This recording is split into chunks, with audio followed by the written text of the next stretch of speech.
इससे पहले आप हमारे चैनल में पहली बार आए हैं तो चैनल को सब्सक्राइब करें, बेल आइकन को प्रेस करें और अच्छे अच्छे कमेंट किया करें ताकि हर आने वाले वीडियो का नोटिफिकेशन सबसे पहले आपको मिले और आप उन वीडियो का फायदा उठा सकें। चलिए शुरू करते हैं प्रिय दर्शकों, आज की ये प्यारी सी कहानी, ये प्यारा सा वीडियो। प्रिय दर्शकों, प्राचीन समय की बात है। एक राजा के पास महल में एक कबूतर था जो कि बहुत ही ज्ञानी था, जो उन्हें एक लंबी यात्रा के दौरान मिला था। राजा उस कबूतर को अपने महल में ले आते हैं और उस कबूतर से बातें करने लगते हैं। वह कबूतर बड़ा ही समझदार था, वह कबूतर बड़ा ही ज्ञानी था। उस कबूतर को राजा से इतना लगाव हो गया था, वह कबूतर राजा को रोज नई नई कहानी सुनाता था। कबूतर राजा से कहता है कि हे राजन, ये कहानी बड़ी ही ज्ञानवर्धक और प्रेरणादायक है, इस कहानी को ध्यान से सुनना। आज हम आपको एक ऐसे राजा की कहानी सुनाएंगे जो रोजाना अपनी बलि दिया करता था। राजा कबूतर से कहता है, हे कबूतर, तुम अपनी कहानी शुरू करो, हम बड़े ध्यान से आपकी कहानी को सुनेंगे। तब कबूतर कहानी शुरू करता है और कहता है, प्राचीन समय की बात है।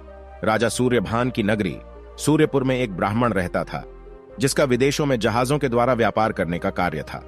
उस ब्राह्मण के 7 बेटे थे। सब भाइयों में राघव सबसे छोटा था। पिता ने 6 भाइयों की शादी कर दी थी, लेकिन 7वें की शादी करने से पहले ही वह ब्राह्मण ईश्वर को प्यारे हो गए। पिता के गुजर जाने के बाद जहाज लाद कर पार करने की सारी जिम्मेवारी 7 भाइयों पर आ गई और 7 भाई बड़ा दिल लगाकर अपने कारोबार में लगे हुए थे। राघव को सबसे छोटा होने के कारण मां तथा बड़े भाइयों के साथ साथ भाभियों का भी खूब प्यार मिलता था। राघव अपने भाइयों के साथ जहाज लादने के कारोबार में पूरा सहयोग देता था और शाम को अपने भाइयों के साथ घोड़े पर सवार होकर जब घर लौटता तो दरवाजे पर खड़ी होकर उसकी 6 भाभियां अपने पतियों को दाएं हाथ से लोटा भरकर पानी पीने के लिए देती और बाएं हाथ से अपने देवर को देती। एक रोज राघव ने सोचा, भाभी रोज मुझे बाएं हाथ से पानी पीने को देती है, आज मैं बड़ी भाभी से दाएं हाथ से पानी पीऊंगा। ऐसा सोचकर राघव ने शाम को काम से लौटने के बाद घर के दरवाजे पर पहुंचकर अपने खड़े होने के स्थान को बदलते हुए अपने बड़े भाई की जगह पर खड़ा हो गया और बड़ा भाई राघव की जगह पर खड़ा हो गया।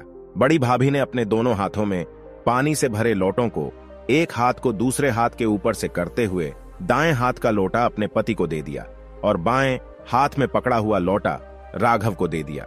सभी ने पानी पी लिया, लेकिन राघव ने पानी पीने से पहले भाभी से यह सवाल पूछा कि भाभी, आज मैंने भैया के स्थान पर खड़ा होकर सीधे हाथ से दिया हुआ पानी पीना चाहा और आपने अपने हाथों को बदलते हुए मुझे बाएं हाथ से ही पानी दिया है, आपने ऐसा क्यों किया? उसकी बात सुनकर उसकी बड़ी भाभी ने उत्तर दिया, अगर तुम्हें सीधे हाथ का दिया हुआ पानी ही पीना है तो तुम अपनी पत्नी ले आओ। भाभी के यह कहे हुए शब्द राघव के दिल में तीर की तरह जा लगे। भाभी के कहे हुए शब्द राघव बर्दाश्त नहीं कर सका और वह बिना पानी पिए ही भाभी से कहने लगा, यह लो तुम अपने पानी का लौटा और मैं यहां से जा रहा हूं और अब मैं तभी वापस आऊंगा जब मुझे सीधे हाथ से पानी देने वाली मिल जाएगी, नहीं तो मेरा इस नगर में वापस लौटना संभव नहीं है। इतना कहकर राघव बिना पानी पिए ही घर से चला गया। चलते चलते वह अपने नगर से दूर शेरगढ़ पहुंच गया। उस राज्य में राघव और शांति का माहौल था, लेकिन वहां का राजा अपनी बेटी के स्वास्थ्य को लेकर बहुत ही दुखी था। राजा की बेटी बहुत ही सुंदर थी, लेकिन उसे एक असाध्य रोग ने घेर रखा था, जिसके कारण राजकुमारी हमेशा अचेत अवस्था में रहती थी। राजा ने बहुत सारे हकीम राजकुमारी को ठीक करने के लिए लगा रखे थे, लेकिन उनमें से कोई भी उस राजकुमारी को ठीक नहीं कर पा रहा था, जिसके कारण राजा मानसिक तौर पर बहुत दुखी रहता था। और अंत में राजा ने अपने राज्य में यह घोषणा करवा दी कि जो व्यक्ति मेरी बेटी को ठीक करेगा, मैं उससे अपनी बेटी का विवाह कर दूंगा और अपना आधा राज्य भी उसे दे दूंगा। राघव अब राजा हुक्म सिंह की राजधानी में पहुंचा तो उसने वहां पहुंचकर देखा कि वहां चारों ओर शांति का माहौल है और राजकुमारी की चर्चा चारों तरफ हो रही थी। राघव ने वहां एक व्यक्ति से पूछा कि यहां पर चारों तरफ यह किस तरह की चर्चा हो रही है? तो उस व्यक्ति ने बताया कि हमारे राजा की बेटी बहुत बीमार है और बहुत सारे वैद्य उसका इलाज करने के लिए लगे हुए हैं, लेकिन राजकुमारी ठीक नहीं हो पा रही है, जिसके कारण पूरे राज्य में दुख का माहौल है। उस व्यक्ति की बातें सुनकर राघव राजा के महल की ओर चला गया। राजा के महल में पहुंचकर जब उसने देखा कि वहां पर बहुत सारे वैद्य राजकुमारी को ठीक करने के लिए लगे हुए हैं। वह एक कोने में खड़ा होकर सभी हकीम वैद्य को देखने लगा और वह उनकी सारी गतिविधियों पर नजर रखने लगा। रोज की तरह सारे वैद्य शाम के समय हताश होकर अपने अपने घरों को लौटने लगे। तब राघव ने राजा के मंत्री से कहा कि महोदय, सभी अपना अपना प्रयास कर चुके हैं, अब मुझे भी राजकुमारी का इलाज करने की आज्ञा दी जाए। उसकी बातें सुनकर मंत्री ने उसका प्रस्ताव राजा के सामने रखा। तब राजा ने कहा, ठीक है, उसे बुलाया जाए। राघव को बुलाने पर राजा ने कहा, बोलो राघव, मेरी बेटी के इलाज के लिए क्या करना होगा? मुझे निवारण हेतु क्या करना होगा? तब राघव ने कहा, महाराज, मुझे एकांत में आपकी बेटी चंद्रप्रभा के साथ एक रात ठहरने की इजाजत दी जाए, जिससे मैं बीमारी के किसी नतीजे पर पहुंच सकूं। राजा ने राघव की बात को मान लिया और उस रात राजा ने अपनी बेटी चंद्रप्रभा के साथ राघव को उसके कक्ष में ठहरा दिया। राघव राजकुमारी से कुछ दूरी पर बैठ गया और वह उसकी पहरेदारी करने लगा। जैसे ही रात के 12 बजे का समय हुआ तो अचेत अवस्था में पड़ी हुई राजकुमारी के मुंह से एक नागिन बाहर निकली और वह महल के परिसर से होते हुए जंगल की ओर चली गई। नागिन के चले जाने के बाद राघव ने राजकुमारी को जगाकर उसके स्वास्थ्य के बारे में पूछा। तब उसने अपने आप को स्वस्थ बताया। उसके बाद राघव ने राजकुमारी को सो जाने के लिए कहा।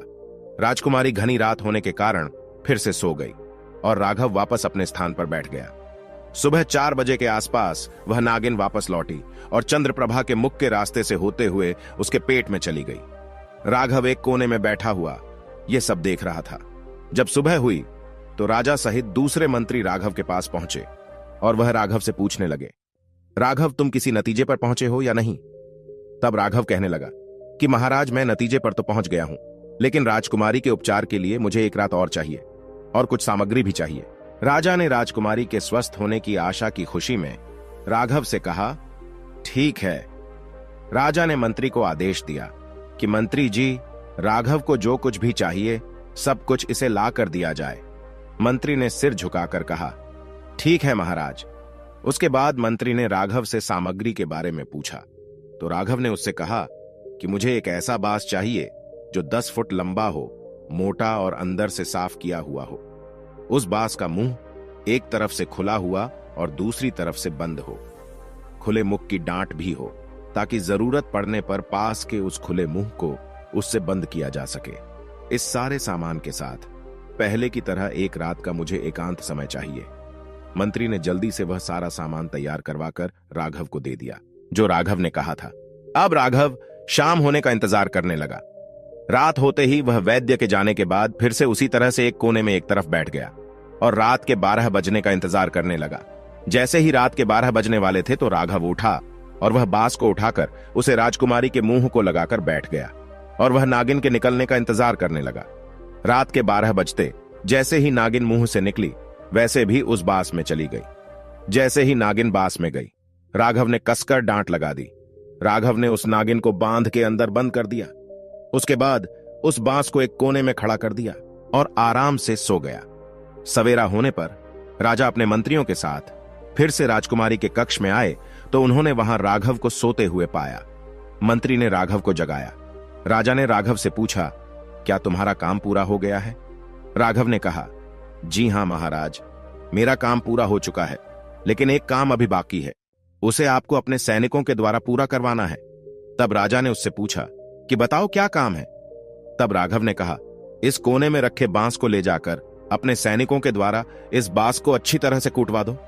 महाराज का आदेश पाते ही सैनिक उस बांस को ले गए और पत्थरों से उस बांस को कूट दिया, जिससे नागिन उछलकर उसके अंदर ही मर गई। उसके बाद राघव ने राजा से कहा कि अब आप अपनी राजकुमारी को जगाइए और उससे उसके स्वास्थ्य के बारे में पूछिए। राजा ने राजकुमारी को जगाया और उससे उसके स्वास्थ्य के बारे में पूछा। राजकुमारी पहले की तरह सामान्य स्थिति में जागी और खिले हुए चेहरे के साथ अपने पिता से मिलने के बाद अपनी मां के पास चली गई। राजा ने जब अपनी बेटी को स्वस्थ पाया तो राजा की खुशी का कोई ठिकाना नहीं रहा। राजा ने अपनी शर्त के अनुसार राजकुमारी का विवाह राघव के साथ कर दिया। उसे अपना आधा राज्य देकर वहां का राजा बना दिया। राघव कुछ दिन महल में रहकर ही अपना समय बिताने लगा। उसके बाद वह अपने राज्य को अपने ससुर को सौंपकर अपनी रानी चंद्रप्रभा के साथ अपने नगर सूर्यपुर आ गया। घर आने के बाद उसकी मां और भाभीियों ने उन दोनों का भव्य स्वागत किया और वह दोनों अपने परिवार के साथ खुशी खुशी रहने लगे। उन दिनों सूर्यपुर नगर के बाहर सीमा के समीप हर वर्ष एक मेला लगता था, जिसमें वर्गासुर नाम का एक दानव आता था। वह दानव तेरा विद्या निधान और बड़ा ही ताकतवर था। वह हर वर्ष मेले में आता और अपनी विद्या से एक सुंदर लड़की को मक्खी बनाकर अपनी जटाओं में लगा लेता था। इस तरह से वह लड़कियों का अपहरण करके ले जाता था और अपनी गुफा में ले जाकर 7 तालों के भीतर बंद कर देता था। राज्य की सीमा पर हर वर्ष की तरह इस वर्ष भी मेला लगा, जिसमें राघव की 6 भाभियां चंद्रप्रभा को भी मेला देखने के लिए ले गई। मेले में वह वर्गासुर नाम का दानव भेष बदलकर घूम रहा था। जैसे ही वर्गासुर की नजर चंद्रप्रभा पर पड़ी तो उसे चंद्रप्रभा भा गई। दानव वर्गासुर ने चंद्रप्रभा को अपनी मायावी विद्या से मक्खी बनाकर अपनी जटा में लगा लिया और वहां से अपने असुर में बनी एक गुफा की ओर चल दिया। वहां ले जाकर उसने चंद्रप्रभा को गुफा के अंदर 7 तालों के अंदर बंद कर दिया। उधर राघव की सारी भाभियां चंद्रप्रभा को मेले में चारों तरफ ढूंढ रही थी। चंद्रप्रभा को ढूंढते ढूंढते उन्हें शाम हो गई, लेकिन उन्हें उसका कोई पता नहीं लगा। जब उन्हें चंद्रप्रभा नहीं मिली तो वह खाली हाथ मेले से वापस लौट आई। उनके घर आने पर राघव ने अपनी भाभियों से चंद्रप्रभा के बारे में पूछा तो भाभी ने उसे चंद्रप्रभा के गुम होने के बारे में सब कुछ बता दिया। राघव अपनी पत्नी से बहुत प्यार करता था, इसलिए सुबह होते ही चंद्रप्रभा की खोज में जाने की तैयारी करने लगा। जाने से पहले उसने अपने अस्त्र शस्त्र उठाए और एक तीर उसने अपने घर के आंगन में बनी हुई दीवार के अंदर गाड़ दिया। उसके बाद वह अपनी मां और भाभियों से कहने लगा कि जिस दिन यह तीर जमीन पर गिर जाए उस दिन आप सभी लोग यह समझ लेना कि राघव इस दुनिया में नहीं रहा। यह कहकर राघव अपने परिवार से विदा लेकर चंद्रप्रभा की खोज में निकल पड़ा। चलते चलते राघव एक जंगल में एक साध्वी की कुटिया पर पहुंच गया। वहां जाकर उसने साध्वी को प्रणाम किया। साध्वी ने कहा कि बेटा, तुम मुझे बहुत थके हुए दिखाई दे रहे हो, तुम यहां जंगल में क्या करने आए हो? राघव ने अपना सारा दुख साध्वी को बता दिया। तब उसकी बातें सुनकर साध्वी ने कहा, बेटा जाओ, मेरी कुटिया के पीछे 2 पात्र रखे हैं, जिनमें एक में नहाने का पानी है और एक में पीने का पानी है। पहले तुम अपनी प्यास बुझाओ और अपनी थकान दूर करो। जब राघव कुटिया के पीछे उन पात्रों के पास पहुंचा तो उसने देखा छोटे छोटे पात्रों में थोड़ा थोड़ा पानी भरा हुआ था, जिसे देखकर राघव मन ही मन सोचने लगा कि इतने थोड़े से पानी में कैसे हाथ घूंगा। यह पानी तो मेरे हाथ में भी नहीं आएगा और इतना कम पानी पीकर उसकी प्यास कैसे बुझेगी। फिर राघव ने सोचा कि चलो मैं कोशिश करके देखता हूं। यह सोचकर राघव ने एक पात्र में से एक छोटा लोटा पानी का निकाल लिया और अपना मुंह हाथ धो लिया। उसके बाद जब उसने पात्र की ओर देखा तो पात्र में जितना पानी पहले था उतना ही पानी भरा हुआ था। इसके बाद वह नहाने के लिए बैठ गया और वह पानी का लोटा भर भर कर नहाने लगा। नहाने के बाद भी उस पात्र में पानी उतना ही रहा। उसके बाद उसने दूसरे पात्र से पानी लिया और अपनी प्यास बुझाई। उसके बाद भी दोनों पात्रों में जितना पानी था उतना ही बना रहा। राघव यह सब देखकर हैरत में पड़ गया और वह साध्वी के पास पहुंचा। उसे देखकर साध्वी ने उससे पूछा, बेटा तरोताजा हो गए? राघव ने कहा, हां मां। तो साध्वी कहने लगी, तो अब जाओ, मेरे धूने में अंगा गड़ा हुआ है, जितना खा सको उतना खा लेना और बाकी को वापस उसी में गाड़ देना। साध्वी की बात सुनकर राघव धूने की तरफ चल पड़ा और वहां जाकर धूने में से गड़ा हुआ अंगा निकाल लिया। अंगा देखा तो आधी रोटी के बराबर था। उसे देखकर राघव सोच में पड़ गया, यह अंगा तो आधी रोटी के बराबर है और मुझे भूख बहुत ज्यादा लगी हुई है। इससे तो मेरी भूख ही कम नहीं होगी। इससे मैं क्या खाऊं और क्या बचाऊं?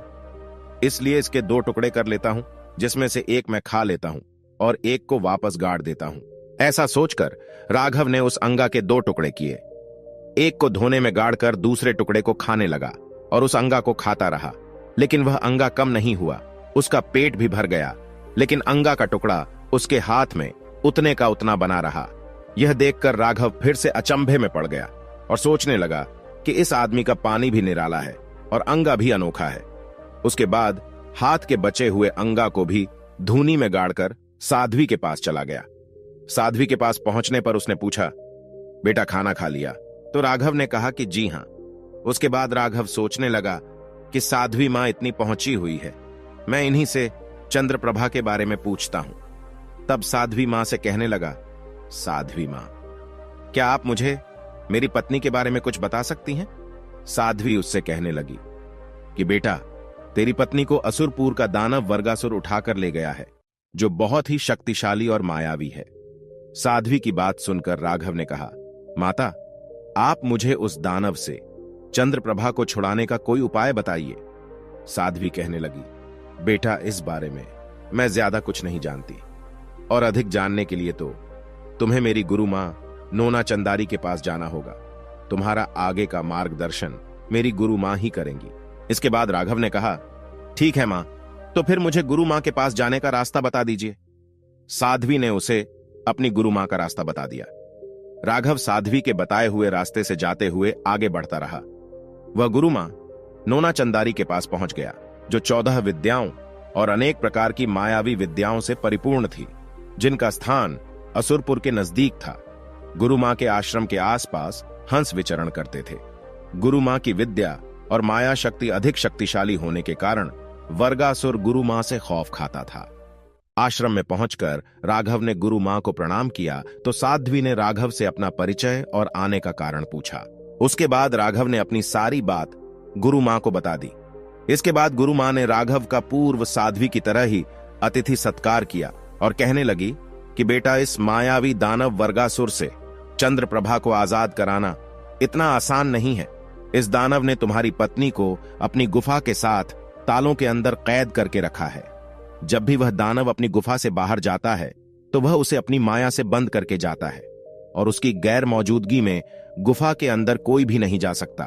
अगर कोई भी इंसान ऐसा करने की कोशिश करता है तो वह उसे अपनी माया से पत्थर का बना देता है। इसलिए तुम चंद्रप्रभा को छोड़ो और अपनी जान की परवाह करो और यहां से सही सलामत अपने घर लौट जाओ। यह सुनकर राघव कहने लगा, मां, मुझे अपनी जान की फिक्र नहीं है। अगर मैं जाऊंगा तो चंद्रप्रभा के साथ ही वापस जाऊंगा, नहीं तो मैं अपने प्राण त्याग दूंगा। राघव की बात सुनकर साध्वी कहने लगी, ठीक है बेटा, जब तुमने ठान ही लिया है तो मेरी बात ध्यान से सुनो। जैसा मैं कहूंगी तुम्हें वैसा ही करना होगा। अगर तुमने मेरे कहे अनुसार कार्य किया तो तुम चंद्रप्रभा को वापस अपने साथ ले जा सकोगे, अन्यथा तुम्हारे द्वारा की गई एक भी भूल तुम्हें पत्थर का बना देगी। इतना सुनकर राघव ने कहा कि ठीक है गुरु मां, जैसा आप आदेश देंगी वैसा ही करूंगा। फिर साध्वी कहने लगी, बेटा, शाम का समय है, दानव अपनी गुफा पर होगा, इसलिए इस समय जाना ठीक नहीं है। कल सुबह जब दानव अपनी गुफा से बाहर विचरण के लिए चला जाए तब तुम मेरे धूने में से 2 मुट्ठी राख भर कर ले जाना, और गुफा के दरवाजे पर पहुंचते ही दाएं हाथ की मुट्ठी की राख दरवाजे पर मार देना, जिसके कारण गुफा के दरवाजे के साथ साथ अंदर के 7 ताले भी खुल जाएंगे, और उनके खुलने के बाद तुम अपनी पत्नी के पास पहुंच जाओगे। लेकिन अभी तुम सिर्फ उससे मिल सकते हो, लेकिन उसे ले जा नहीं सकते। उसे अपने साथ ले जाने के लिए तुझे क्या करना होगा यह मैं तुझे बाद में बताऊंगी। जब तुम अपनी पत्नी से मिलने के बाद वापस आओगे तो जो तुम्हारे दूसरे हाथ में राख होगी उसे दरवाजे पर फेंक देना, जिससे गुफा के दरवाजे फिर से बंद हो जाएंगे और तुम वहां से सीधे मेरी कुटिया में आ जाना। कोई तुम्हें तुम्हारे पीछे से आवाज लगाए तो तुम पीछे मुड़कर बिल्कुल मत देखना, और अगर तुमने पीछे मुड़कर गलती से देख लिया तो तुम पत्थर के बन जाओगे। राघव ने कहा, ठीक है गुरु मां, मैं ऐसा ही करूंगा। उसके बाद राघव खाना पीना खाकर सो गया। सुबह होने पर वह जाने के लिए गुरु मां के आदेश का इंतजार करने लगा। जब जाने का समय हुआ तो गुरु मां ने उसे जो रात को बताया था वैसा ही कुछ दोबारा याद दिलाया। अब गुरु मां ने कहा, ठीक है, अब वह दानव गुफा से बाहर जा चुका होगा, अब तुम गुफा में जा सकते हो। गुरु मां का आदेश पाते ही राघव वहां से चल पड़ा। गुफा के द्वार पर पहुंचकर उसने जो दाएं हाथ में राख पकड़ रखी थी उसे दरवाजे पर फेंक दिया, जिससे गुफा के दरवाजे के साथ साथ अंदर के 7 ताले भी खुल गए, और वह बड़ी आसानी से गुफा के 7वें कक्ष में पहुंच गया, जहां उसने अपनी पत्नी को कैद में देखा। जैसे ही चंद्रप्रभा ने राघव को देखा तो वह उसे देखकर रोने लगी और कहने लगी कि हे नाथ, आप मुझे यहां से ले चलो। वह भी उसे देखकर भाव विभोर हो गया और उससे कहने लगा, तुम चिंता मत करो, अब मैं आ गया हूं और मैं तुम्हें बहुत जल्दी यहां से लेकर जाऊंगा। अभी मैं तुम्हें यहां से लेकर नहीं जा सकता। अभी तुम्हें यहां कुछ और समय रहना पड़ेगा।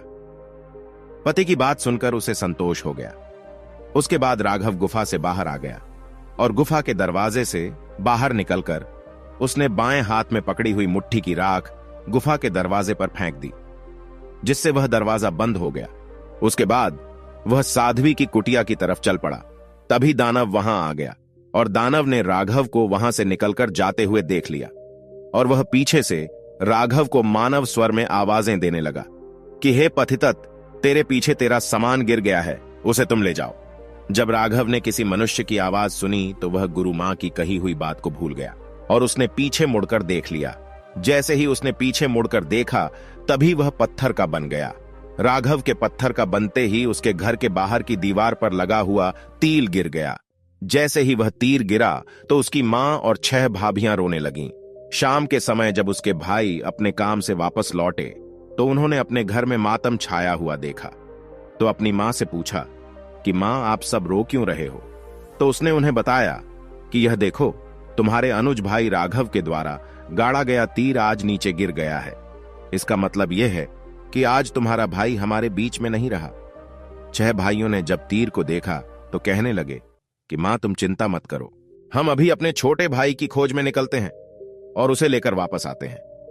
इतना कहकर 6 भाइयों ने अपने तीर कमान उठाकर एक एक तीर दीवार में गाड़ दिया और मां से कहने लगे, राघव की तरह ही हमारे तीर भी जब तक दीवार में खड़े रहेंगे तब तक हम सही सलामत रहेंगे। जिस दिन यह तीर दीवार से गिर जाए तो यह समझ लेना कि हम लोग भी इस दुनिया से जा चुके हैं। सभी भाई मां की आज्ञा लेकर अपने अपने घोड़ों पर सवार होकर छोटे भाई की खोज में निकल जाते हैं। सभी भाई अपने छोटे भाई की खोज में जाते जाते जंगल में उस पहले वाली साध्वी के पास पहुंचे। साध्वी की कुटिया में पहुंचकर उन्होंने उनको प्रणाम किया और उनसे पूछा, गुरु मां, क्या आपने हमारे राघव नाम के छोटे भाई को देखा है? तब साध्वी ने आदर सत्कार करने के बाद कहा कि तुम्हारा छोटा भाई मेरी गुरु मां के पास गया था। आगे क्या हुआ होगा यह बात तो आपको मेरी गुरु मां ही बता सकती है। यह सुनकर सभी भाइयों ने साध्वी माता को प्रणाम किया और उनकी आज्ञा लेकर उनकी गुरु माता के पास आगे चल पड़े। काफी लंबा रास्ता तय करने के बाद वे सभी गुरु मां के आश्रम में पहुंच गए। वहां जाकर उन्होंने गुरु मां को प्रणाम किया तो गुरु माता ने उन सभी से पूछा कि आप लोग कौन हो और आप यहां किस लिए आए हैं और कहां से आए हैं? तब बड़ा भाई कहने लगा, गुरु मां, हम सभी राघव के बड़े भाई हैं और राघव और चंद्रप्रभा की खोज में हम घर से निकले हैं। उनकी बात सुनकर गुरु मां ने कहा कि आप लोग इतना लंबा सफर करके आए हैं, इसलिए थोड़ा विश्राम करके कुछ खा पी लो और यहां से वापस चले जाओ। उसके बाद उन सभी ने कहा कि हम अपने अनुज भाई और उसकी पत्नी के बिना घर वापस नहीं लौट सकते हैं, हम उनको अपने साथ में लेकर ही जाएंगे। तो गुरु मां कहने लगी कि वह देखो, तुम्हारा भाई पत्थर का बना हुआ खड़ा है और तुम्हारे भाई की पत्नी उस दुष्ट राक्षस की गुफा में 7 तालों के अंदर बंद है। तुम्हारे भाई राघव ने भी उसे गुफा से निकालने की कोशिश की थी। इसका परिणाम तुम्हारे सामने है। इसलिए अगर तुम अपनी जान की सलामती चाहते हो तो यहां से वापस लौट जाओ। गुरु मां की बात सुनकर सभी भाइयों ने कहा कि मां, हम घर जाएंगे तो अपने छोटे भाई और उसकी पत्नी के साथ ही जाएंगे, अन्यथा हम भी अपने प्राण त्याग देंगे। मां, हमारा भाई तो पत्थर का बन गया है, लेकिन उसकी पत्नी अभी भी उस दानव की गुफा में सही सलामत कैद है। तो गुरु मां, हम सभी चंद्रप्रभा से मिलकर आते हैं। जब गुरु मां ने उन सभी भाइयों के आपस में प्रेम को देखा तो वह कहने लगी कि ठीक है, जो भूल तुम्हारे छोटे भाई ने की थी वह भूल तुम लोग मत करना, अन्यथा तुम्हारा भी वही हाल होगा जो तुम्हारे भाई का हुआ है। वह सभी भाई कहने लगे कि गुरु मां, जैसा आपको कहोगी हम वैसा ही करेंगे। तब गुरु मां ने उन सभी भाइयों को राघव की तरह सारी बात समझा दी और वह कहने लगी, दानव को अभी अपनी गुफा में वापस लौट कर आने के लिए 3 घंटे का समय है। समय रहते ही तुम गुफा से वापस लौट आना और आते समय पीछे मुड़कर मत देखना। और उनको दोनों हाथ में धूनी की विभूत लेकर भेज दिया। वह सभी भाई उस दानव की गुफा पर पहुंचे और उन्होंने अपने दाहिने हाथ की विभूत दरवाजे पर फेंक दी, जिससे दरवाजे के साथ साथ गुफा के 7 द्वार भी खुल गए और सभी भाई गुफा के अंदर चले गए। अपने जेठों को अंदर आते देखकर चंद्रप्रभा उनके पैरों में रोते हुए गिर पड़ी और वह उनसे कहने लगी कि भाई साहब, आप मुझे यहां से ले चलिए।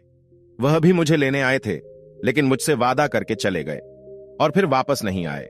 उसके बाद सभी भाई कहने लगे, बेटी तुम चिंता मत करो, हम तुझे यहां से लेकर ही जाएंगे, लेकिन तुम्हें अभी एक दिन का और धैर्य रखना होगा। हम तुझे लेकर जाने का तरीका गुरु मां से जानकर दोबारा ले आएंगे और तुझे यहां से लेकर जाएंगे। चंद्रप्रभा को अपने जेठों द्वारा कही गई बात का भरोसा हो गया।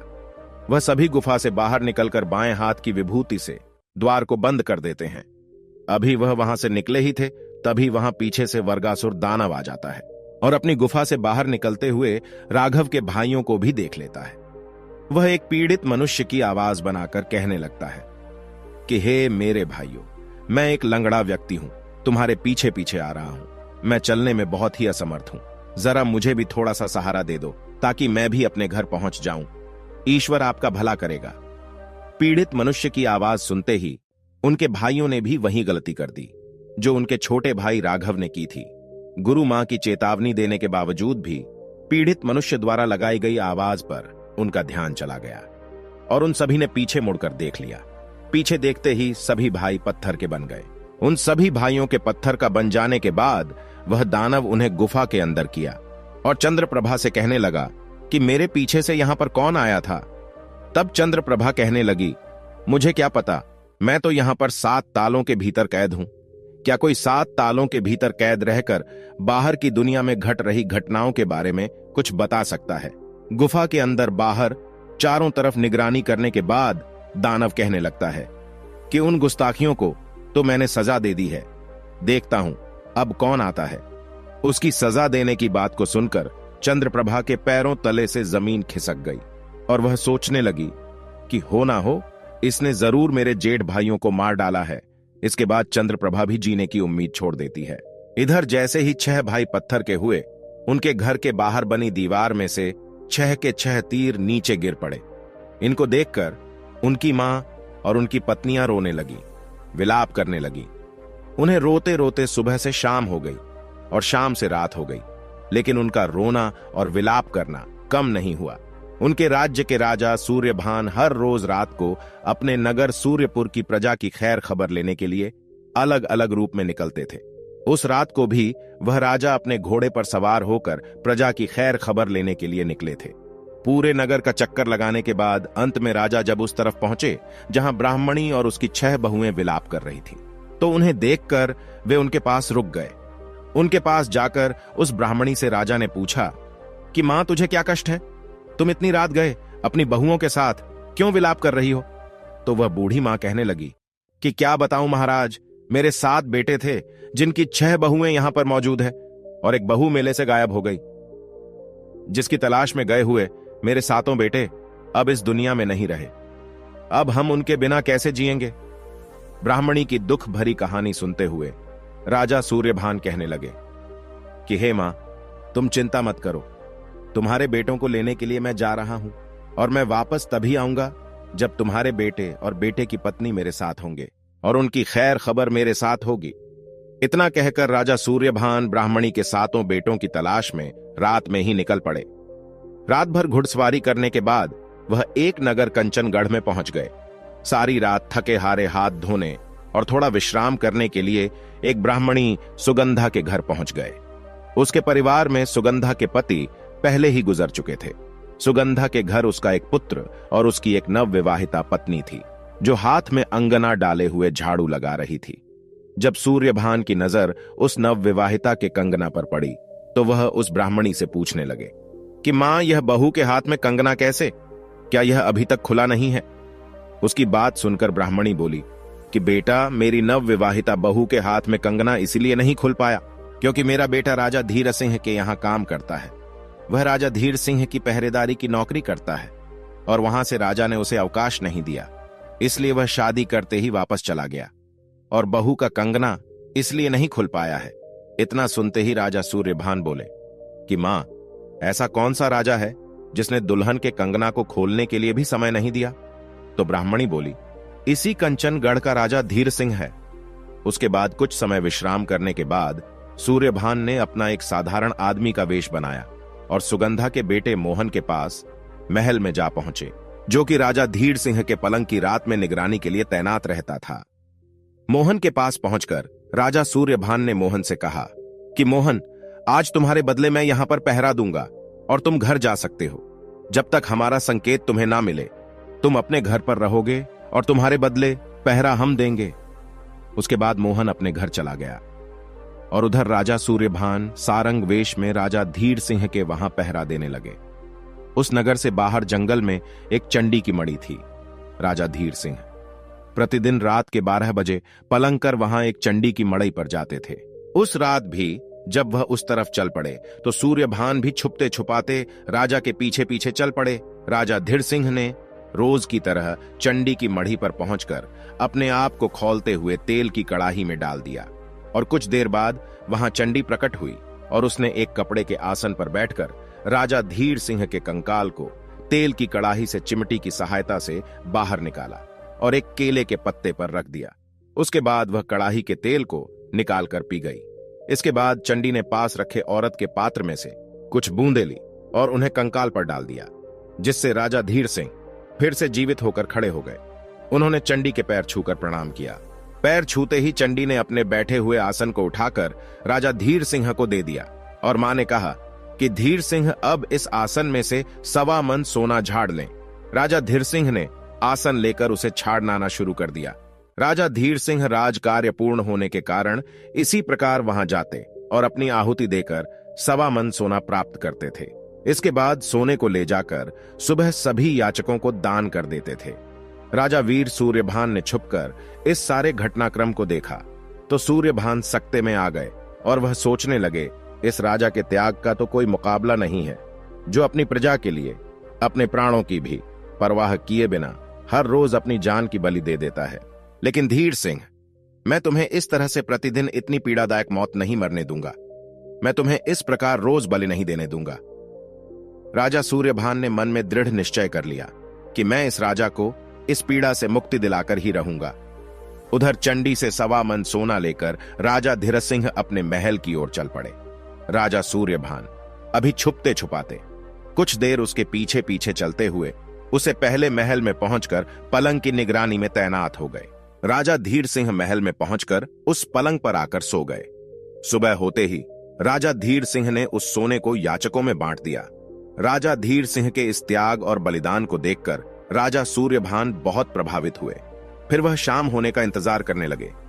राजा धीर सिंह रात को 12 बजे जागने के प्रयास के चलते अपने राजकाज के काम दिन के समय में ही निपटा लेते थे और शाम होते ही जल्दी सोने के आदी होने के कारण हर रोज की तरह जल्दी सो जाते। उस दिन भी राजा सूर्यभान राजा धीर सिंह के पलंग की निगरानी करने लगे। राजा सूर्यभान को 16 विद्याओं का ज्ञान था। राजा सूर्यभान ने 16 विद्या ज्ञान होने के कारण 12 बजने और राजा धीर सिंह के नींद खुलने से पहले ही अपने 2 वीर राजा धीर सिंह पर ध्यान देने के लिए लगा दिए, जिससे धीर सिंह गहरी निद्रा में सोता रहे। जैसे ही रात के 12 बजे राजा धीर सिंह की जगह राजा सूर्यभान इनमें जुटाए हुए मसालों को लेकर चंडी की मड़ैया की ओर चल दिए। चंडी की मड़ैया पर पहुंचते ही मड़ैया पर रखी चंडी की कड़ाही में पहले हाथ में लाए हुए मसालों को डाला और उसके बाद स्वयं कड़ाही में कूद गए। कुछ देर बाद चंडी प्रकट हुई और कड़ाही में से राजा सूर्यभान के कंकाल को एक केले के पत्ते पर रखा। उसके बाद अपने घड़े में से अमृत की कुछ बूंदें निकाली और सूर्यभान पर डाली। इसके डालते ही राजा सूर्यभान ने अपने पहले वाले रूप में आ गए। उसके बाद कड़ाही में मसालेदार मांस के शोरबा को चंडी ने जब पिया तो वह बड़ा ही स्वादिष्ट लगा और चंडी खुश होकर कहने लगी, अरे धीर सिंह, आज तो तुमने मुझे खुशी कर दिया। 3 वर मांग ले, तुझे क्या मांगना है? आज तुम जो कुछ भी मांगोगे वही पाओगे। चंडी की बात सुनकर सूर्यभान बोल, हे देवी, अगर तुम सचमुच मुझ पर प्रसन्न हो तो पहले आप मुझे वचन दीजिए कि जो कुछ भी मैं आपसे मांगूंगा वह मुझे मिलेगा। इतना सुनते ही चंडी बोली, हाँ, मैंने वचन दिया, तो क्या मांगना चाहता है? मांग ले। इतना सुनते ही राजा सूर्यभान बोले, हे देवी, पहले वरदान में आप मुझे इस सोने वाले आसन को दे दीजिए और दूसरे वरदान में आप मुझे अमृत के घड़े को दे दीजिए और तीसरे वरदान में आप यहां से कहीं दूर चले जाइए। इतना सुनते ही चंडी बोली, हे धीर सिंह, यह तुमने क्या मांग लिया? मेरा सब कुछ छीन लिया, मुझे बेघर कर दिया। इस पर राजा सूर्यभान कहने लगे, हे देवी, तुमने मुझे वचन दिया है और अपने वचन को निभाना है, तो जो कुछ मैंने मांगा है वह तुम्हें देना ही होगा। सूर्यभान की बात सुनकर चंडी बोली, ठीक है धीर सिंह, मुझे अपने वचन की लाज तो रखनी होगी। इसके बाद सूर्यभान को अपना सिंहासन और अमृत का कलश देकर चंडी वहां से रवाना हो गई। इधर सूर्यभान आसन और अमृत के घड़े को लेकर धीरसिंह के पास आकर उसकी सुरक्षा में तैनात हो गए। वह सुबह होने का इंतजार करने लगे और उधर सूरज निकलने पर उन्होंने दोनों वीरों को हटा दिया। वीरों के हटते ही राजा धीर सिंह की नींद खुल गई और राजा धीर सिंह हड़बड़ाकर उठे और अपने चारों तरफ सूरज का उजाला देखकर विचलित हो गए। अपने परिसर में लगी याचकों की भीड़ को देखकर अपने आप पर क्रोधित होते हुए सोचने लगे कि आज रात 12 बजे मेरी नींद क्यों नहीं खुली। अब मैं इन याचकों को क्या दूंगा। अपने याचकों की आशाओं को मैं पूरा नहीं कर सका तो मुझे अब जीने का कोई अधिकार नहीं है। ऐसा सोचकर राजा धीर सिंह अपनी जान खत्म करने के इरादे से अपने विश्राम कक्ष में गए और अपनी कटार खींचते हुए वह अपने ऊपर वार करना ही चाहते थे। तभी उनका पीछा करते हुए राजा सूर्यभान उनके कक्ष में पहुंच गए। राजा सूर्यभान ने राजा धीरज सिंह का हाथ पकड़ते हुए उनके हाथ से कटार छीनकर फेंक दी और उन्हें रोकते हुए कहने लगे, हे राजन, आप यह क्या करने जा रहे थे। आप जैसे राजा की इस नगर को ही नहीं बल्कि पूरे दुनिया को जरूरत है। आपको जीना है और अपने दरबार पर आए हुए हर फरियादी का जीवन इसी तरह से खुशियों से भरना है। उनकी बात सुनकर राजा धीर सिंह कहने लगे कि यह सब कैसे होगा। तब राजा सूर्यभान ने मुस्कुराते हुए अपने पीठ के पीछे छिपाए हुए चंडी वाले आसन को निकालकर राजा धीर सिंह को दे देते हैं और कहते हैं कि यह लो राजन, तुम्हारी समस्या का समाधान हो गया। राजा धीर सिंह चंडी वाले आसन को देखकर सकते में आ जाते हैं और एक निराश और हताश याचक के भाव से सूर्यभान की तरफ देखते हुए कहते हैं कि महोदय, आप मुझे अपना परिचय दीजिए। आप एक सैनिक तो नहीं हो सकते। आप अपना परिचय देकर मुझे कृतार्थ कीजिए।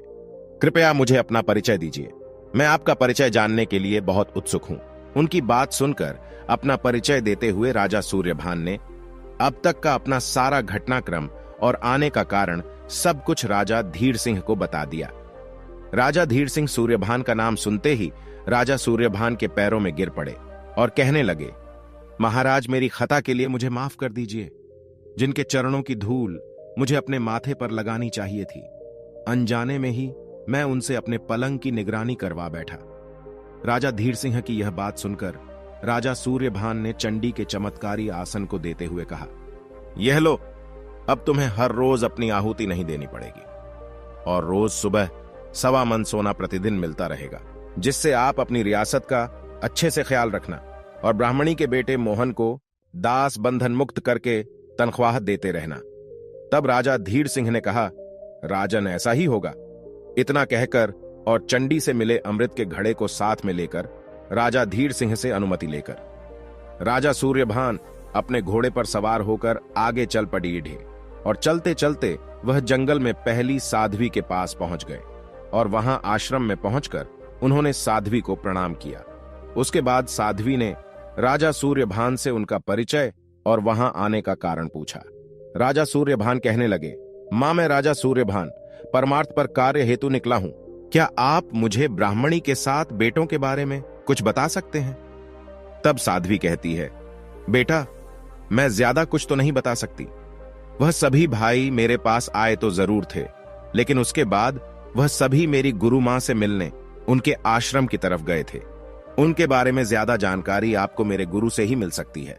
उनकी बात सुनकर राजा सूर्यभान ने कहा, ठीक मां, तो मैं चलता हूं। साध्वी की आज्ञा लेकर राजा सूर्यभान ने उनकी गुरु मां के आश्रम की तरफ चल पड़े। चलते चलते लंबा सफर करते हुए राजा सूर्यभान गुरु मां के आश्रम में पहुंच जाते हैं। वहां पहुंचकर उन्होंने गुरु मां के चरणों में दंडवत प्रणाम किया और उसके बाद गुरु मां ने राजा सूर्यभान से उनका परिचय पूछा और आने का कारण पूछा। तो सूर्यभान बड़े ही भाव से कहने लगे, मां, मैं सूर्यभान परमार्थ कार्य हेतु ब्राह्मणी के 7 बेटों की खोज में निकला हूं। राजा सूर्यभान के मुख से 7 बेटों का नाम सुनते ही गुरु मां कहने लगी कि बेटा, वे 7 भाई तो पत्थर के हो चुके हैं, उनके साथ तुम भी क्यों पत्थर का होना चाहते हो।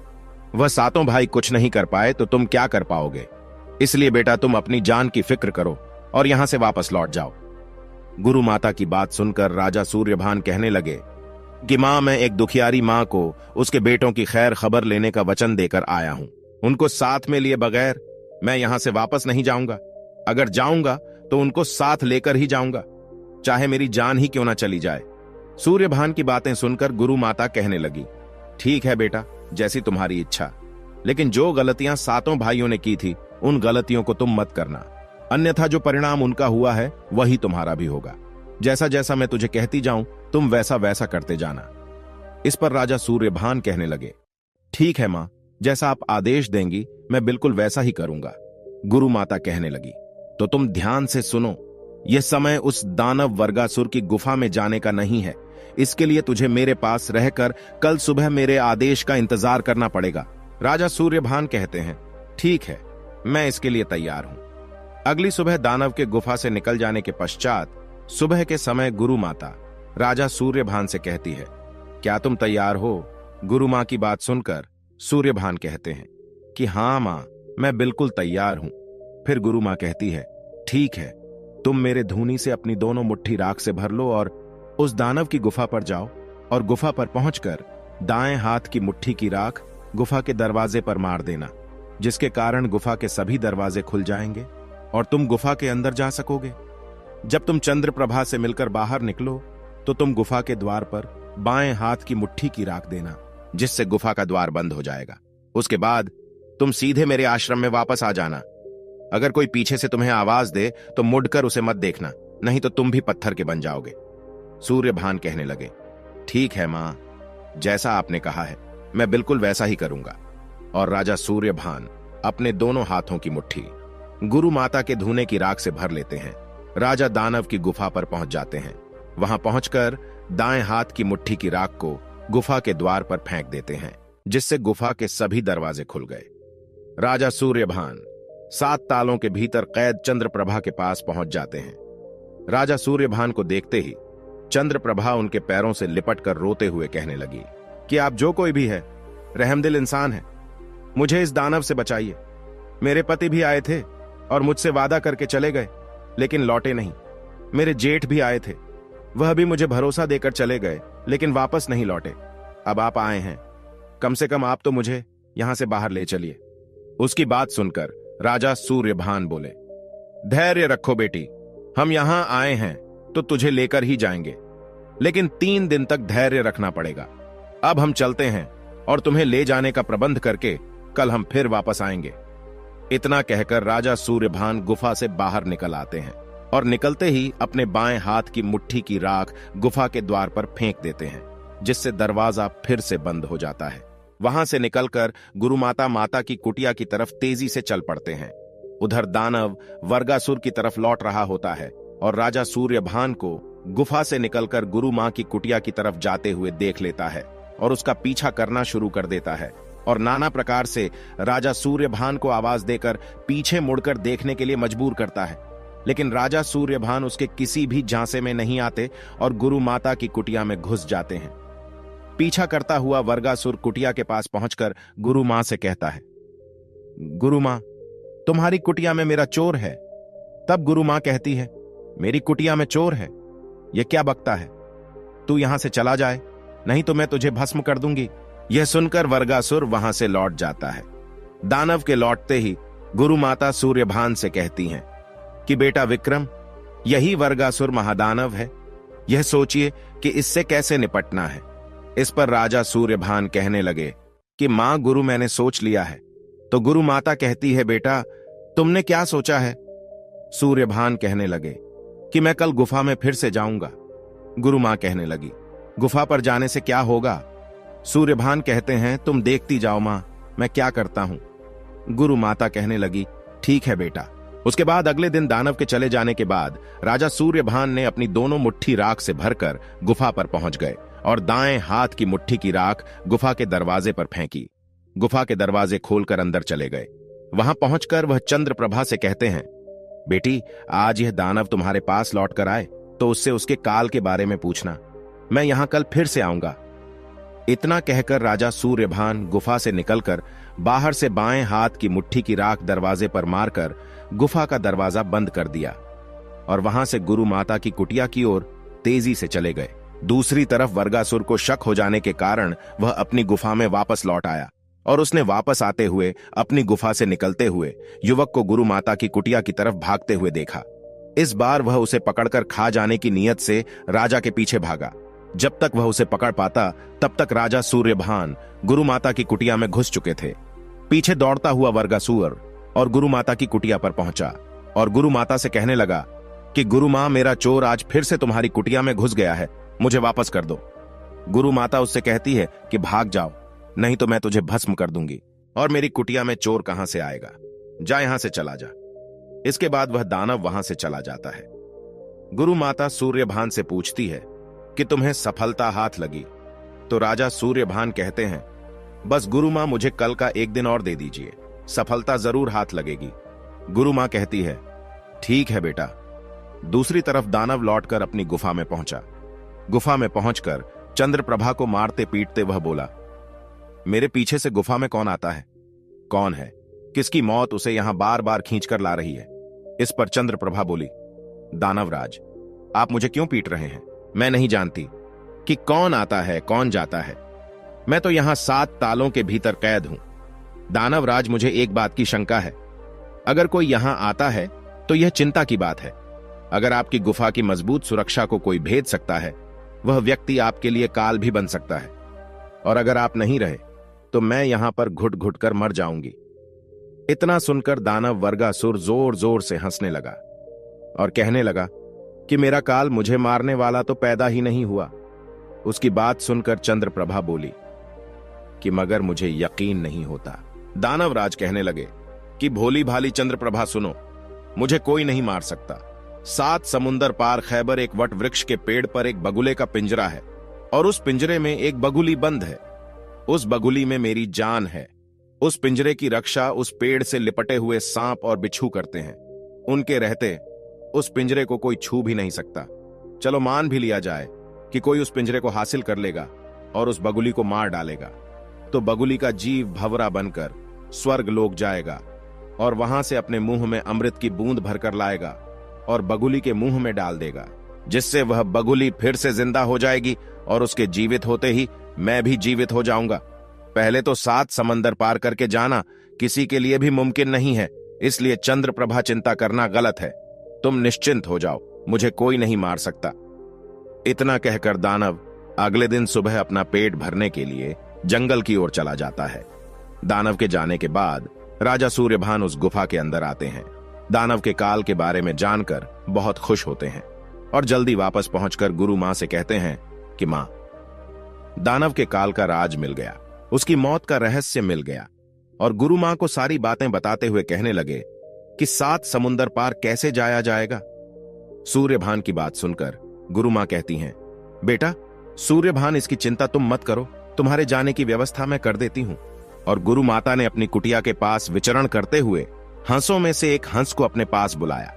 पास आकर उस हंस ने गुरु माता से पूछा, आपने मुझे किस काम के लिए बुलाया है? गुरु माता कहने लगी, बेटा तुम्हें सूर्यभान को अपनी पीठ पर बैठाकर 7 समुंदर पार ले जाना है और रास्ते में इसका भरपूर सहयोग करना है। गुरु माता की बात सुनकर हंस कहने लगा, ठीक है मां, लेकिन मुझे एक समुंदर पार करने पर कुछ खाने को चाहिए, अन्यथा मैं दूसरा समुंदर पार नहीं कर पाऊंगा। गुरु माता कहने लगी, ठीक है बेटा, मैं व्यवस्था कर देती हूं, मैं तेरे लिए लड्डू बना देती हूं। गुरु माता ने हंस के रास्ते में खाने के लिए 14 लड्डू बना दिए। उसके बाद सूर्यभान को समझाते हुए कहती है, बेटा जाने से पहले जो बातें मैं तुम्हें बताने जा रही हूं, उन बातों को तुम अच्छी तरह से याद रखना, नहीं तो तुम अपने कार्य में कामयाब नहीं होंगे। सबसे पहले यह 14 लड्डू है। 7 जाते समय और 7 आते समय हंस को एक एक समुंदर पार करते ही लड्डू खिलाना मत भूलना। दूसरी बात, अचैबर के पेड़ पर सांप बिच्छू बगुली के पिंजरे की पहरेदारी और रक्षा करते हुए मिलेंगे। उन्हें चकमा देकर पिंजरे को उठाने के लिए तुम्हें 3 ही अवसर प्राप्त होंगे। उनके अंदर ही तुम्हें उस पिंजरे को उठाना है। अगर इस बीच में तुम उस पिंजरे को नहीं तोड़ पाए तो तुम्हारा लक्ष्य कभी पूरा नहीं होगा। पिंजरा तोड़कर ही तुम्हें वहां से प्रस्थान करना है। राजा सूर्यभान कहने लगे, ठीक है मां, ऐसा ही होगा। उसके बाद राजा सूर्यभान हंस को एक लड्डू खिलाकर उसकी पीठ पर बैठ गए और कहा, चलिए हंसराज, हम सफर पर चलते हैं। इसके बाद हंस सूर्यभान को अपनी पीठ पर बैठाकर वहां से उड़ चला। जैसे जैसे समंदर पार करता गया वैसे वैसे राजा सूर्यभान उसको एक एक लड्डू खिलाता गया। इसी तरह उन्होंने सभी समंदर पार कर लिए और वह दोनों उस पेड़ के पास पहुंच गए। थोड़ी देर विश्राम करने के बाद वह हंस उस राजा सूर्यभान को अपनी पीठ पर बैठाकर उस पेड़ के चक्कर काटने लगा। उसका इशारा मिलते ही राजा सूर्यभान ने उस पिंजरे की तरफ जैसे ही हाथ बढ़ाया, उन सभी सांप बिच्छू ने फुंकार मारने शुरू कर दी और इस प्रकार राजा सूर्यभान का पहला वार खाली चला गया। उसके बाद काफी देर तक चक्कर लगाने के बाद उसने फिर से राजा सूर्यभान को इशारा किया और इस बार भी राजा सूर्यभान बगुले के पिंजरे को पेड़ से उतारने में कामयाब नहीं हुए। सूर्यभान को असफल होता हुआ देखकर हंस कहने लगा, यह आप क्या कर रहे हो? अब हमारे पास एक आखिरी मौका बचा है और अगर आपने पिंजरा नहीं तोड़ा तो सबकी कराई मेहनत पर पानी फिर जाएगा। राजा सूर्यभान कहने लगे, ठीक है हंसराज, इस बार मैं अपना वार खाली नहीं जाने दूंगा। उसने चक्कर काटते हुए जैसे ही इशारा किया, सूर्यभान ने सांप बिच्छू आदि सभी को चकमा देते हुए झपट्टा मारते हुए बगुले के पिंजरे को तोड़ लिया और खुश होकर हंस से कहने लगे कि लौट चलो हंसराज, हमारा काम हो गया। और हंस ने वहां से वापस जाने के लिए उड़ान भरी। हंस ने एक समुंदर पार कर 2 समुंदर पार किए। ऐसे ही एक एक करके 6 समंदर पार हो गए। बाद में 7वां और आखिरी समुंदर पार करने और हंस को 14 लड्डू जल्दी से निकालकर देने के चक्कर में वह 14 लड्डू समंदर में गिर गया। हंसराज कहने लगे, राजन मुझे लड्डू खिलाइए, लड्डू दीजिए। राजन मेरी शक्ति कम हो रही है, इससे पहले कि हम समंदर में गिर जाएं, मुझे लड्डू खिलाइए। राजा सूर्यभान कहने लगे कि हंसराज लड्डू तो समंदर में गिर चुका है। राजा सूर्यभान बड़ी मुश्किल में फंस चुके थे। वह लड्डू कहां से लाए और हंस को लड्डू कहां से खिलाए? अगर उसको लड्डू नहीं मिला तो घर के दरवाजे तक पहुंचकर सारी जंग जीतकर भी हम यहीं समंदर में डूबकर मर जाएंगे। राजा सोचने लगे कि नहीं नहीं, मैं ऐसा नहीं होने दूंगा। ऐसा सोचकर राजा सूर्यभान ने अपनी कटार निकाली और लड्डू के बराबर अपनी जान का मांस निकालकर लड्डू बनाकर हंस को खिला दिया। हंस ने अंतिम समुंदर पार कर लिया। समुंदर पार होते ही हंस राजा सूर्यभान को अपनी पीठ पर लिए हुए गुरुमाता की कुटिया में पहुंच गया। हंस ने सूर्यभान को उतरने के लिए इशारा किया तो सूर्यभान उसकी पीठ से उतरकर लंगड़ाते हुए गुरुमाता की कुटिया में जाने लगे। विक्रम को लंगड़ाते हुए देखकर हंस बोला, राजन आप लंगड़ा क्यों रहे हैं? तब राजा सूर्यभान को लड्डू वाली सारी बात हंस को बतानी पड़ी। राजा सूर्यभान की बात सुनते ही हंस गिलानी से भर गया और कहने लगा, राजन यह आपने क्या किया? पर काज की खातिर आपने अपने शरीर की भी परवाह नहीं की। आज आपने मुझे अपना ऋणी बना लिया। खैर, आपका जो भी काम शेष है उसमें मैं आपका पूरा सहयोग करूंगा। दोनों के आश्रम में सकुशल लौटने पर गुरु माता सूर्यभान से बोली, बेटा जिस काम के लिए तुम गए थे वह काम पूरा हुआ या नहीं?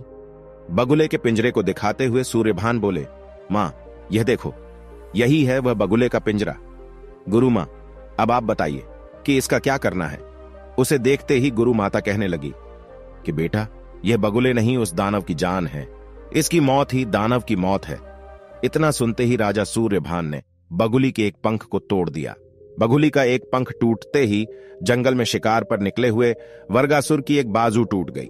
बाजू के टूट जाने पर अपने ऊपर आए खतरे को भांपते हुए वह वहां से दौड़ पड़ा। इसके बाद सूर्यभान ने बगुली के दूसरे पंख को तोड़ दिया तो दानव की दूसरी बाजू भी टूट गई। दोनों बाजू टूट जाने पर दानव तेजी से दौड़ लगाते हुए कुटिया की तरफ आता हुआ गुरुमाता को दिखाई दिया। गुरुमाता राजा सूर्यभान से कहने लगी कि वह देखो बेटा, वह दानव अब तुम्हारी तरफ तेजी से बढ़ रहा है, उसे रोको। इसके बाद सूर्यभान ने बगुली का एक पैर तोड़ दिया तो दानव की भी एक टांग टूट गई और वह लंगड़ाते हुए आगे बढ़ने लगा। उसके बाद राजा सूर्यभान ने बगुली की दूसरी टांग भी तोड़ दी, जिससे दोनों का दूसरा पैर टूट गया और वह गिर पड़ा। लेकिन फिर भी वह लुढ़कता हुआ सूर्यभान की तरफ बढ़ रहा था। गुरुमां कहने लगी, बेटा सूर्यभान, यह राक्षस अभी भी तुम्हारी तरफ लुढ़कता हुआ आ रहा है और जब तक यह मर नहीं जाता तब तक यह तुम्हारे लिए खतरा ही है। इसे खत्म करो। गुरुमां का आदेश पाते ही सूर्यभान ने बगुली की गर्दन को मरोड़कर फेंक दिया, जिसके कारण वह बगुली मर गई। बगुली के मरते ही वर्गासुर दानव भी मर गया। बगुली के मरने के बाद बगुली का जीव के शरीर से निकलकर भंवरा बनकर स्वर्ग की ओर चला गया और स्वर्ग लोक से अपने मुंह में अमृत की बूंद भरकर ले आया, जिसे वहां पर मौजूद उस हंस ने देख लिया। भंवरा बबूली की तरफ बढ़ ही रहा था कि हंस ने उसे पकड़ लिया और उसे पकड़कर चबाकर खा गया। दानव का अंत हो गया था। दानव के अंत हो जाने के बाद उसका शैतानी साम्राज्य भी खत्म हो गया। उसकी गुफा के सभी दरवाजे अपने आप ही खुलते चले गए और गुरु माता से आज्ञा पाकर राजा सूर्यभान गुफा के अंदर गए और अंदर जाकर चंद्रप्रभा से कहते हैं, चलो बेटी, आज तुम्हारा वनवास पूरा हो गया। चंद्रप्रभा राजा सूर्यभान के साथ गुफा से बाहर आई और गुफा के दरवाजे के बाहर पत्थर के बने पुतलों को देखकर पूछने लगी कि महोदय, ये किसके पुतले हैं? राजा सूर्यभान कहने लगे, बेटी, ये 7 पुतले हैं। ये सभी पुतले तुम्हारे पति और तुम्हारे जेठ भाइयों के हैं, जिनको इस दानव ने पत्थर का बना दिया था, इसलिए यह सभी वापस लौटकर तुम्हारे पास नहीं पहुंचे। राजा सूर्यभान की बात सुनकर चंद्रप्रभा रोने लगी। राजा सूर्यभान ने उसे शांत कराते हुए कहा कि नहीं बेटी, यह समय रोने का नहीं है और मुझे थोड़ा सा समय दो। इतना कहते ही चंद्रप्रभा चुप हो गई। राजा सूर्यभान ने अपने पास मौजूद चंडी से प्राप्त अमृत के घड़े में से अमृत की कुछ बूंदें निकालते हुए 7 भाइयों पर छिड़क दी, जिससे 7 भाई फिर से जीवित हो उठे। राजा सूर्यभान के चरणों में गिरकर कहने लगे, प्रभु, आज आपने हमें नया जीवन दिया है। आप तो हमारे भगवान हैं, अब हम आपके संरक्षण में ही चलेंगे। राजा सूर्यभान ने चंद्रप्रभा सहित 7 भाइयों को अपने साथ लेकर गुरु माता के पास पहुंचे और उनसे मिलकर जाने की आज्ञा मांगी। वह गुरु माता से कहने लगे कि गुरु माता, हमें यहां से हंसी खुशी जाने की अनुमति दें। उसके बाद गुरु माता ने सभी को जाने की आज्ञा दी। राजा सूर्यभान ने उन सभी को साथ में लेकर अपनी राजधानी सूर्यपुर में उसी ब्राह्मणी के सामने आए, जो अपने बेटों के वियोग में रो रोकर अंधी हो चुकी थी, और कहने लगे कि मां, तुम्हारे बेटे और तुम्हारी बहू चंद्रप्रभा तुम्हारे सामने है। इतना सुनते ही वह बूढ़ी और अंतिमा कहने लगी, अरे मूर्ख, कौन है तू जो मुंह अंधी और दुखियारी मां से मखौल कर रहा है? क्या तुम्हें ऐसा मजाक करने के लिए मैं ही मिली हूं? यह सुनकर राजा सूर्यभान बोले, नहीं मां, मैं तुझसे कोई मखौल नहीं कर रहा हूं, बल्कि सच में तुम्हारे बेटे और बहू हमारे सामने खड़े हैं। यह सुनकर ब्राह्मणी कहने लगी, मैं नहीं जानती कि कौन है, लेकिन मैं इतना जानती हूं, जिस दिन मेरे बेटे और मेरी बहू मेरे सामने आ जाएंगे, उस दिन मेरी इन अंधी हो चुकी आंखों में रोशनी लौट आएगी और इनकी चमक वापस आ जाएगी। वह कहने लगा, ठीक है मां, जब आपका विश्वास इतना मजबूत है तो प्रभु का नाम लेकर अपनी आंखें खोलिए। और देखिए, ब्राह्मणी को कुछ भरोसा हुआ तो उसने अपनी आंखें बंद करके प्रभु का नाम लेकर फिर आंखें खोली, तो उसकी आंखों में वही चमक और रोशनी वापस आ चुकी थी। उसके बाद उसने अपने बेटे और बहू को देखा तो उन्हें देखकर उसकी खुशी का कोई ठिकाना नहीं रहा। वह ब्राह्मणी राजा सूर्यभान के पैरों में गिर पड़ी और कहने लगी कि मैं बूढ़ी मां। इतना सुनते ही राजा सूर्यभान ने उन्हें उठाकर अपने सीने से लगा लिया और कहने लगे, माता, तुम्हारी जगह मेरे चरणों में नहीं, बल्कि मेरी जगह तुम्हारे पैरों में है। मां का स्थान बेटे के पैरों में नहीं, बल्कि बेटे का स्थान मां के चरणों में होता है। मां, ईश्वर का लाख लाख शुक्र है कि उसने मेरे वचन की और आपके विश्वास की लाज रख दी। उसके बाद मां ने अपने 7 बेटों और बहुओं को अपने सीने से लगा लिया और अपने परिवार में सभी खुशी खुशी मिलजुल कर रहने लगे। वह बूढ़ी ब्राह्मणी राजा सूर्यभान को बार बार आशीर्वाद देने लगी और अपने बेटों और बहुओं के साथ खुशी खुशी सूर्यपुर नगरी में अपना जीवन व्यतीत करने लगी। प्रिय दर्शकों, हमारी आज की कहानी, आज का वीडियो यहां समाप्त होता है।